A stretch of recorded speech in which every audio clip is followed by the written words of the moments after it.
Aula de hoje, modernismo dos anos 30, prosa. Fica aí, vem comigo, vem Enem!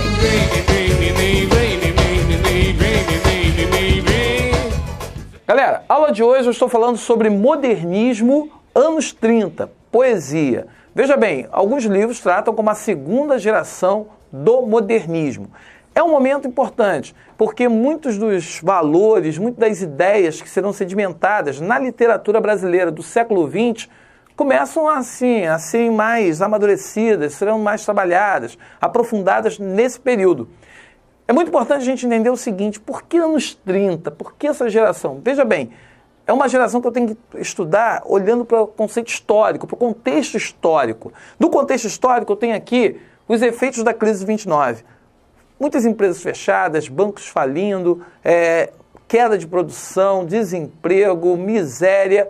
Então você tem todo um cenário que, por conta de uma crise que aconteceu lá nos Estados Unidos, afeta muito a nossa economia. E isso, é claro, vai repercutir na classe dos mais pobres.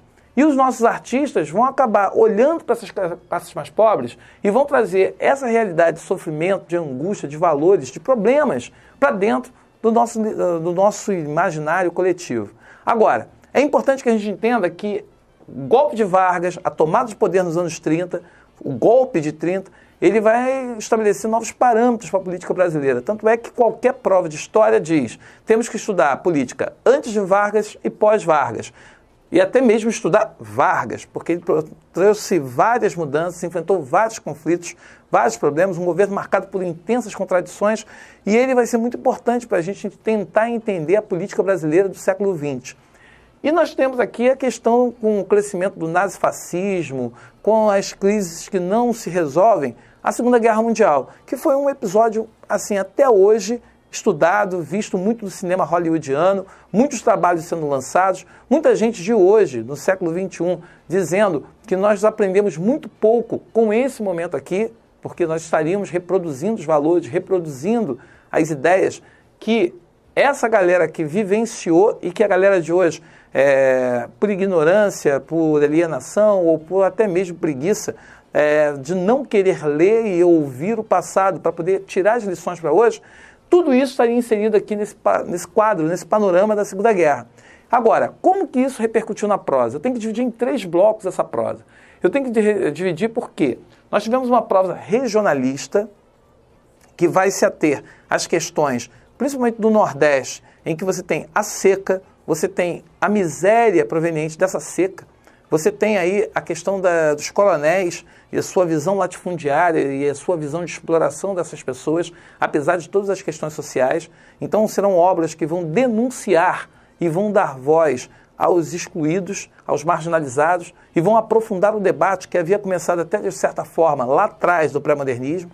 Nós temos uma prosa urbana que vai colocar os conflitos sociais, os conflitos do meio, do homem com o meio, do homem com a sociedade, e que vai mostrar como que esses seres excluídos são quase que invisíveis para uma pequena elite, para uma elite que acaba tirando proveito dessa miséria, dessas pessoas, para garantir seus privilégios, garantir suas vantagens. E nós temos aí uma prosa intimista, que vai se voltar para os conflitos interiores dos personagens. Vamos estar discutindo questões existenciais. A grande influência aí será Sigmund Freud. Inspirado em ideias freudianas, muitos autores vão explorar isso dentro das suas obras. Então, esses 3 vieses aqui que eu tenho, a regionalista, urbana e intimista, formam o quadro dessa geração de 30.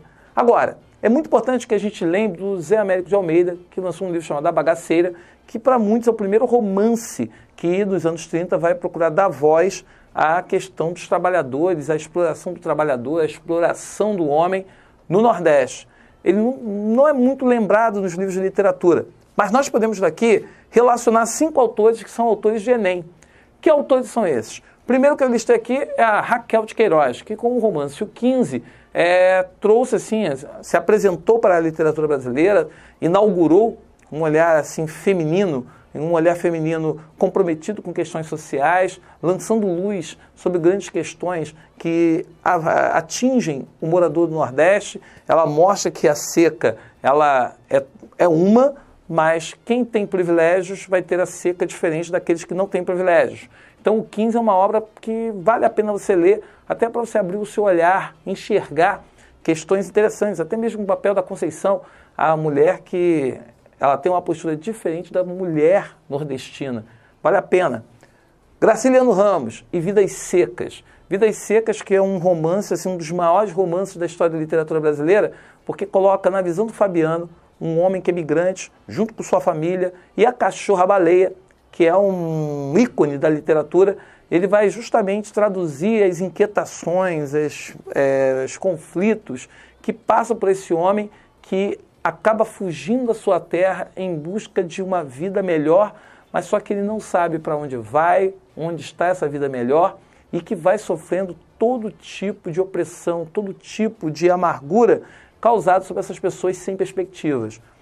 Outro cara que vale a pena ler é Zé Lins do Rego, que faz uma obra muito memorialista. Ele volta à infância, lembrando a infância passada dentro do engenho de açúcar, e vai mostrar as relações com seu avô autoritário, seu avô que era um homem, vamos dizer assim, de certa forma violento, mas que ele vai recuperar esse avô e vai trazer um outro olhar, uma outra visão, e vai discutir isso dentro da literatura dele. E ele vai pegar o ciclo da cana, né? Vai pegar a transição do engenho, vai pegar o ápice, a época de ouro do engenho, até a sua derrocada, a sua decadência, e vai pegar ali a usina, que vai mudar as relações sociais e econômicas lá do Nordeste.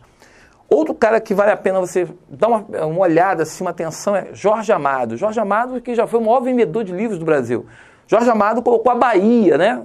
Ali antes de Ivete Sangalo, antes de Daniela Mercury, Castro Alves era o grande nome, mas Jorge Amado, ele colocou a Bahia, a mulher baiana no cenário. Ele deu voz à cultura negra, ele colocou os excluídos como protagonistas dos seus romances. E é claro que isso aí deu uma visibilidade, ampliou o universo de Jorge Amado, que foi parar em jornal não, mas foi parar em novelas, minisséries, cinema, teatro. Vários quiseram capturar esse olhar e colocar em outras linguagens para poder aproximar e aproveitar da fama dele, que era um cara que era um autor que tinha uma penetração popular muito grande. E por fim, Hélio Veríssimo, Olhai os Lírios do Campo, que tem uma visão urbana, de conflito, mas um olhar social, um olhar comprometido, de reflexão, muito dessa questão da condição do homem, essa questão interior, ele aparece muito na obra dele. Então, assim, não é muito lembrado no Enem, mas é um autor dessa geração e que fez parte, ajudou a forjar a prosa regional dos anos 30. Beleza? É um assunto importantíssimo, recomendo estudar. Dá um like aí embaixo, se inscreva no canal, participe e acompanhe o nosso projeto, que o Enem está chegando e você está dentro desse processo. Vamos juntos. Até a próxima aula.